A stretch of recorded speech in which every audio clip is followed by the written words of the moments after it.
நண்பர்களுக்கு வணக்கம். இந்த பாட்காஸ்ட்டில் நான் இந்த வருஷம் மார்ச் மாதம் வெளியான அடலசன்ஸ் அப்படின்ற டிவி சீரிஸ் பற்றி தான் பேசலான் இருக்கேன். இது நெட்ஃப்ளிக்ஸில் இருக்குது, தமிழில் இருக்குன்னு சொன்னாங்க, பட் நான் இங்கிலீஷில் தான் பார்த்தேன். இந்த பர்டிகுலர் பாட்காஸ்ட்டை பொறுத்த வரைக்கும் இந்த டிவி சீரிஸோட 4 பகுதிகளை முடிஞ்ச அளவுக்கு ஸ்பாய்லர்ஸ் இல்லாமல் நேரேட் பண்ணிவிட்டு அடுத்த பாட்காஸ்ட்டில் இதை பற்றின ஒரு டீட்டெயில்டு அப்ரிசியேஷன் பண்ணலான் இருக்கேன். இந்த சீரீஸுக்கு உலகெங்கிலும் பெரிய வரவேற்பு கிடச்சிருக்கு. பர்டிகுலர்லி இங்கிலீஷ் ஸ்பீக்கிங் வேர்ல்டான England, America and Australia, even in Europe இங்கே ஒரு பெரிய வரவேற்பு கிடச்சிருக்கு. இந்த வரவேற்பு இன்றைக்கி உலகம் முழுவதும் எக்ஸ்டெண்ட் ஆகிருக்கு. இந்தியாவிலையும் இதுக்கு ஒரு மிகப்பெரிய வரவேற்பு இருக்குது. தமிழில் டப் பண்ணுற அளவுக்கு தமிழ்நாட்டில் கூட அதை மக்கள் நிறையா பார்த்துருக்காங்க. இதை பற்றி ஆல்ரெடி நிறைய பேர் யூடியூப்பில் பேசி போட்டிருக்காங்க. இருந்தாலும் நானும் இதை பேசி என்னோடய பாயிண்ட் ஆஃப் வியூவை சொல்லணும்னு நினச்சேன். அதனால் இதை நான் பேசுகிறேன். அண்ட் இங்கிலாண்டில் இந்த டிவி சீரியஸை அங்கே உள்ள அத்தனை ஸ்கூல்களிலும் திரையிடப்படும்னு சொல்லி அங்கே பிரதமர் அறிவிச்சிருக்கார். அந்த அளவுக்கு அனைத்து மாணவர்களும் இதை கட்டாயம் பார்க்க வைக்கணும் அப்படின்ற அளவுக்கு இது ஒரு பெரிய இம்பேக்டை உருவாக்கியிருக்கு. வளர்ந்தவர்கள் உலகத்தில், 30 வயசுக்கு மேலே உள்ளவங்க உலகத்தில், இல்லை டீனேஜ் பிள்ளைகளுக்கு பெற்றவங்களாக இருக்கக்கூடியவங்க அந்த வயசில் உள்ளவங்களுக்கு அவங்களுக்கு இது ஒரு மிகப்பெரிய இம்பேக்டை உருவாக்கியிருக்கு. ஸோ இந்த முதல் பகுதியில் இந்த ஒவ்வொரு பகுதிக்கும் தனித்தனி தலைப்புகள் அப்படின்னு எதுவும் இல்லை.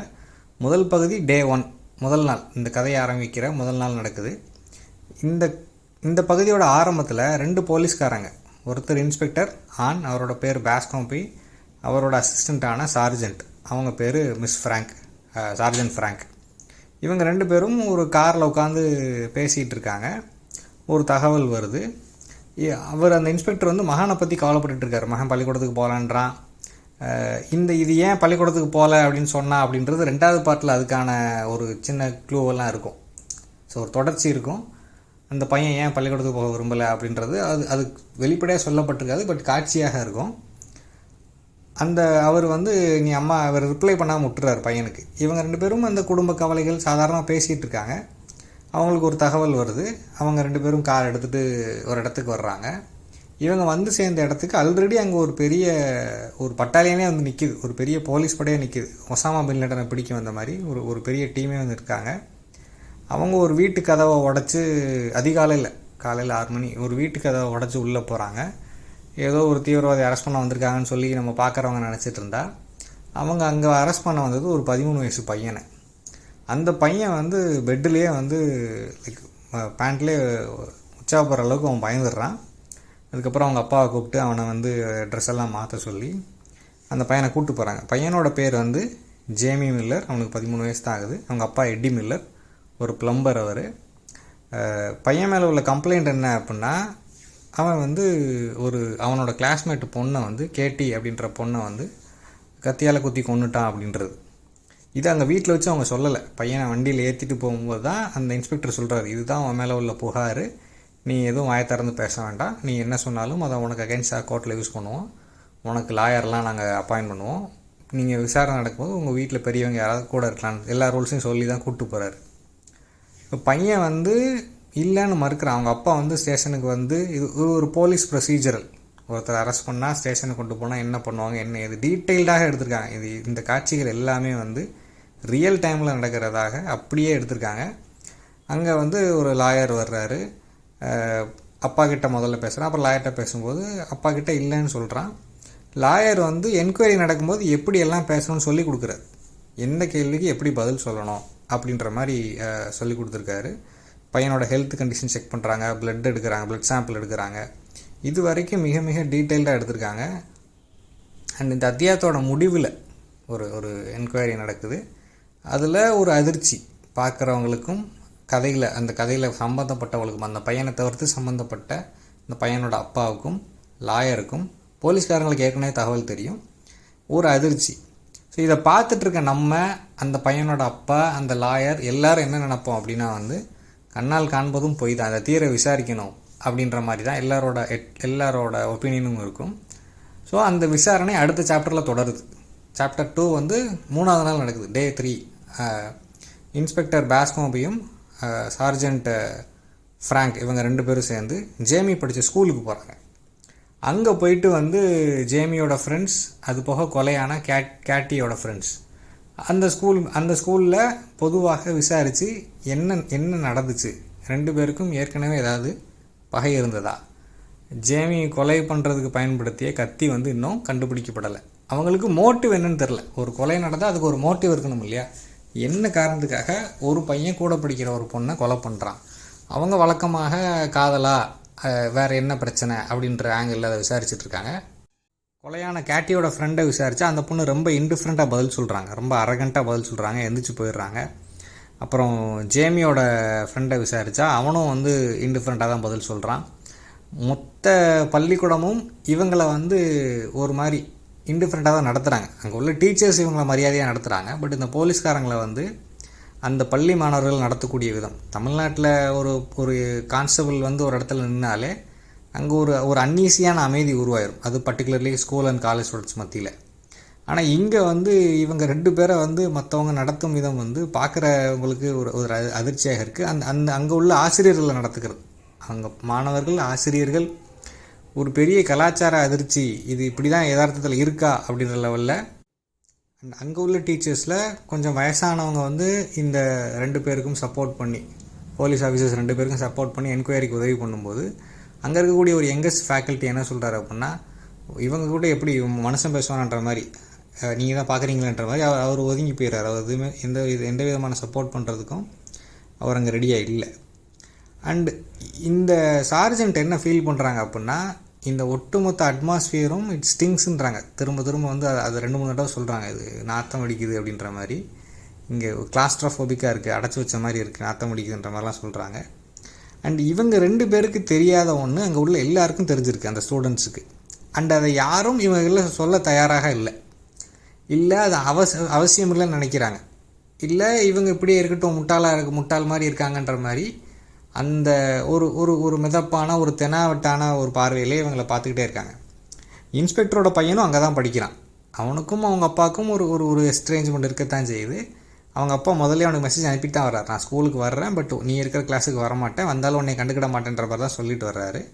இன்ஸ்பெக்டர் பையனுக்கு அங்கே நான் சொன்ன மாதிரி ஏர்லியராக சொன்ன மாதிரி சில சம்பவங்கள் நடக்குது. பையன் இங்கே அப்பா வந்து விசாரிக்கிறது எல்லாத்தையும் அப்சர்வ் பண்ணிட்டே இருக்கான். அப்புறம் அவனே வந்து அப்பாட்ட பேசுகிறான், அப்பாவுக்கு சில விஷயங்களை புரிய வைக்கிறான். நீங்கள் இப்படி பார்த்துட்டு இருக்காதீங்க, யூஆர் ஃபம்லிங் இன் த டார்க் அப்படின்ற மாதிரி, நீங்கள் இருட்டில் வந்து எங்கேயோ தொலைச்சிட்டு எங்கேயோ வந்து தேடிட்டு இருக்கீங்கிற மாதிரி சொல்லிவிட்டு எப்படி இந்த இஷ்யூவை பார்க்கணுன்னு சொல்லி அவன் புரிய வைக்கிறான். அவன் ஒரு பர்ஸ்பெக்டிவ் வந்து அவங்க அப்பாவுக்கு கொடுக்குறான். ஸோ இந்த சாப்டரோட இறுதியில் கல்நெஞ்சையும் கரைய வைக்கும் ஒரு பாட்டு. இது முடிஞ்சு 3வது அத்தியாயத்தில் வந்து இது 7வது மாதம் நடக்குது. ஸோ இங்கே ஒரு உளவியல் நிபுணர் வந்து ஜேமியை பார்க்க அவன் இருக்கிற இடத்துக்கே வர்றாங்க. அங்கே வந்து அது முழுக்க சிசிடிவி நிறைந்த ஒரு இடம். அங்கே உள்ள இன்மேட்ஸோட எல்லாரையும் ஒவ்வொரு நடவடிக்கையும் சிசிடிவியால் கண்காணிக்கக்கூடிய ஒரு இடம். அது ஜெயிலும் இல்லை, ஒரு இன்பிட்வீன் ஹவுஸ் மாதிரி, ஒரு தடுப்பு காவல் மாதிரி அங்கே அவனை வச்சுருக்காங்க. அவங்க அசஸ் பண்ணுறதுக்காக ஜேமி அங்கே வச்சுருக்காங்க. அவனை 2 உளவியல் நிபுணர்கள், சைக்காலஜிஸ்ட் வந்து அவன்கிட்ட பேசிகிட்டு இருக்காங்க. இன்றைக்கி வர்றவங்க வந்து ஒரு பெண். அவங்க ஆல்ரெடி அவனை பல தடவை பார்க்க வந்திருக்காங்க. அன்னைக்கு இந்த அத்தியாயம் நடக்கிற அன்றைக்கி அவங்க வந்து அவனுக்கு ஹாட் சாக்லேட்டில் வந்து மார்ஷ்மெலோ எல்லாம் போட்டு எடுத்துகிட்டு வர்றாங்க. அவங்களோட பேசுகிறதுக்கு முன்னாடி வீட்டிலேருந்து ப்ரெட்டெல்லாம் கொண்டு வந்திருக்காங்க, அவனுக்கு சாண்ட்விச் எல்லாம் செஞ்சு கொண்டு வந்திருக்காங்க. ஸோ ஜேமிக்கிட்ட பேசி அவனோட மனநிலை என்ன, அவனோட பர்சனாலிட்டி என்ன, அவன் என்ன சூழ்நிலையில் இந்த குற்றத்தை செஞ்சான், அவனை பற்றி ஒரு அசஸ்மெண்ட் கொடுக்கணும். அதுதான் இவங்களோட வேலை. இறுதி தீர்ப்புக்கு முன்னாடி, ஜட்ஜ்மெண்ட் டேக்கு முன்னாடி ஜட்ஜ் படிக்கிறதுக்கும் ஜூரிக்கள் படிக்கிறதுக்கும் பொது பார்வைக்கும் ஜேமியை பற்றி ஒரு அசஸ்மெண்ட் வைக்க வேண்டியது வந்திருக்கிற இந்த சைக்காலஜிஸ்டோட கடமை. ஸோ இவங்க கூட பேசும்போது மிக மிக ஜாலியாக ஆரம்பிக்கக்கூடிய இந்த உரையாடல் வந்து பலவிதமான உச்சங்களுக்கு போகுது, பலவிதமான எக்ஸ்ட்ரீம்களுக்கு போகுது. ஜேமி தான் அத்தனை எக்ஸ்ட்ரீமுக்கும் போகிறான். அவனுக்கு ஸ்பிளிட் பர்சனாலிட்டியோ அப்படின்னு நம்ம சந்தேகப்படக்கூடிய அளவுக்கு அவனை வந்து அவனோட நடிப்பு மேலும் கீழுமாக, கிட்டத்தட்ட அந்த அன்னியன் படத்தில் வந்த கிளைமேக்ஸ் காட்சியில் பிரகாஷ்ராஜ் கிட்ட விக்ரம் நடிக்கிற மாதிரி அப்படி ஒரு மேலும் கீழுமான ஒரு கிராஃப் இந்த உரையாடல் கீழே போகுது. அவனுக்கு அப்பப்போ சந்தேகம் வருது. இவங்க கேட்கக்கூடிய சில கேள்விகளை வந்து இவங்க கேட்கறதுக்கு இவங்க அனுமதிக்கப்பட்டிருக்கா இவங்களுக்கு அப்படின்ற லெவலுக்குலாம் அவன் பேசுகிறான். ஸோ இந்த சாப்டர் முழுவதும் இவங்க 2 பேருக்குமான உரையாடல் தான். ஜேமி அண்ட் ஹிஸ் சைக்காலஜிஸ்ட், இவங்க 2 பேரும் பேசிக்கிறது தான் இந்த 3ஆவது சாப்டர் முழுவதும். அடுத்த சாப்டர் வந்து 13 மாதம் கழித்து நடக்குது. ஸோ ஜேமியோட அப்பாவோட பிறந்தநாள் அன்னைக்கு அவருக்கு வந்து 50 வயசு ஆகுது. ஜேமி இன்னும் அந்த தடுப்பு காவலில் தான் இருக்கான். அவங்க அப்பாவை வந்து படமாக வரைஞ்சி ஒரு பர்த்டே கிரீட்டிங்ஸ் எல்லாம் அனுப்பியிருக்கான். அதெல்லாம் அவர் திறந்து படிக்கிறாரு. இந்த ஃபேமிலி நார்மலாக இருக்க முயற்சி பண்ணுறாங்க. ஜேமியோட அப்பா, அம்மா அண்ட் அக்கா, இவங்க 3 பேரும் வந்து இதிலிருந்து வெளியில் வருவதற்கும் இந்த நாளை அந்த 50வது பிறந்த நாளை கொண்டாடுறதுக்கும் அவங்க ஒரு முயற்சி எடுத்துகிட்டு இருக்காங்க. இதில் ஒரு அதிர்ச்சியான சம்பவம் அன்றைக்கி காலையில் என்ன நடக்குது அப்படின்னா, அதை ஜேமியோட அக்கா தான் பார்க்குறாங்க. அவங்க அப்பாவோட வண்டியில் வந்து நான்ஸ் அப்படின்னு சொல்லி ஸ்ப்ரே பெயிண்ட்டை வச்சு யாரோ எழுதி வச்சுட்டு போயிட்டாங்க. நான்ஸ் அப்படின்னா செக்ஷுவல் அஃபெண்டர்னு அர்த்தம். பிரிட்டனில் பயன்படுத்தக்கூடிய ஒரு ஸ்லாங் வார்த்தை அது. அப்போ அவர் சோப்பு வச்சு அதை சோப் வாட்டர் வச்சு அதை அழிக்க முயற்சி பண்ணுறாரு, போகலை. மொத்தமாக 3 பேரும் குடும்பத்தோடு கிளம்பி சூப்பர் மார்க்கெட்டுக்கு போயிட்டு வேறு ஒரு பெயிண்ட்டை வாங்கி இதை அடிச்சிருவோம், இல்லை வந்து அதை ரிமூவ் பண்ணுறதுக்கான இதை வாங்கிட்டு வருவோம்னு சொல்லி கிளம்பி போகிறாங்க. இந்த 4 பகுதி சீரீஸில் இவங்க இந்த வேனில் ட்ராவல் பண்ணி போகிற பகுதி தான் மிக மிக இனிமையான பகுதின்னு சொல்லலாம். இந்த மொத்த சீரீஸும் மிக மிக சீரியஸான ஒரு ரொம்ப ரொம்ப சின்சியராக ஒரு உச்சகட்ட இதிலே எடுக்கப்பட்டிருக்கு. இதில் மிக லகுவான பகுதி, மிக லேசான பகுதி அப்படின்றது இவங்க வேனில் பயணம் பண்ணி போகிறது தான். இது அப்படியே தலைகீழாக மாறிடுது. அவங்க வீட்டுக்கு திரும்ப வரும்போது சூப்பர் மார்க்கெட்டில் சில சம்பவங்கள் நடக்குது. இவங்க திரும்ப வரும்போது ஜெயிலிருந்து ஜேமி பெர்மிஷன் வாங்கி ஃபோன் பண்ணுறான். வண்டியில் அந்த ஸ்பீக்கர் ஃபோன் போட்டு பேசுகிறாங்க, 3 பேரும் பேசுகிறாங்க. அப்போ அவன் ஒரு செய்தியை சொல்கிறான். ஸோ நான் இந்த நேரேஷனை இதோட நிப்பாட்டிடுறேன், இதுக்கு பிறகு நீங்கள் அதில் பார்த்து தெரிஞ்சுக்கோங்க. ஸோ இந்த 4 பகுதி தொடர் எடுக்கப்பட்டதற்கு மூல காரணமாக இருந்த நடிகர் கிரஹாம் அவர் பேர். அவர் வந்து கைரிச்சி படங்கள்லாம் நடிச்சிருக்காரு. நான் ஆரம்பத்தில் சொன்ன நிறைய படங்கள் நடிச்சிருக்காரு. இன்றைக்கி இருக்கக்கூடிய ஒரு பிரபலமான பிரிட்டிஷ் நடிகர். அப்புறம் இந்த எழுத்தாளர் ஜாக் தான், அப்புறம் இந்த படத்தை இயக்குன ஃபிலிப் பாரண்டினி. இவங்க 3 பேரும் சேர்ந்து ஏற்கனவே படங்கள் பண்ணியிருக்காங்க.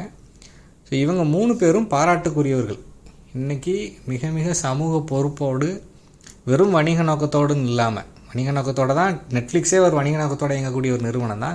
இந்த சினிமா தயாரிப்பு, தொலைக்காட்சி எல்லாமே வணிக நோக்கத்தோடு இயங்கக்கூடியது தான். இதில் இந்த வணிக நோக்கத்துக்குள்ளே இவ்வளவு கச்சிதமாக, இவ்வளவு சிறப்பாக ஒரு கலைப்படைப்பு, அட் த சேம் டைம் அது வந்து இப்படி ஒரு இம்பேக்டை உருவாக்கக்கூடிய லெவலில் அதை உருவாக்கியிருக்காங்க அப்படின்னா இவங்க மிகுந்த பாராட்டுக்குரியவர்கள். அண்ட் இதை எல்லோரும் பார்க்கணும். டீனேஜ் பிள்ளைங்க வச்சுருக்கவங்களும் பார்க்கணும், புதிய பெற்றோரும் பார்க்கணும், பள்ளியில் ஆசிரியர்களாக இருக்கவங்க பார்க்கணும், கல்லூரியில் வேலை பார்க்குறவங்க பார்க்கணும், எல்லோரும் பார்க்கணும். இதை டீனேஜர்ஸ் பார்த்தா அவங்களுக்கு உறுதியாக புரியும், இது எக்ஸாக்டாக புரிஞ்சிடும். அண்ட் அவங்கள புரிஞ்சுக்கிறதுக்கான ஒரு விண்டோ இன்றைக்கி 10லிருந்து 18-20 வயசுக்குள்ளே உள்ள பிள்ளைங்களை வந்து புரிந்து கொள்வதற்கான ஒரு விண்டோ தான் இந்த டிவி சீரீஸ். அடுத்த பாட்காஸ்ட்டில் இன்னும் நிறையா பேசுகிறேன், தொடர்ந்து கேளுங்க. தேங்க்யூ.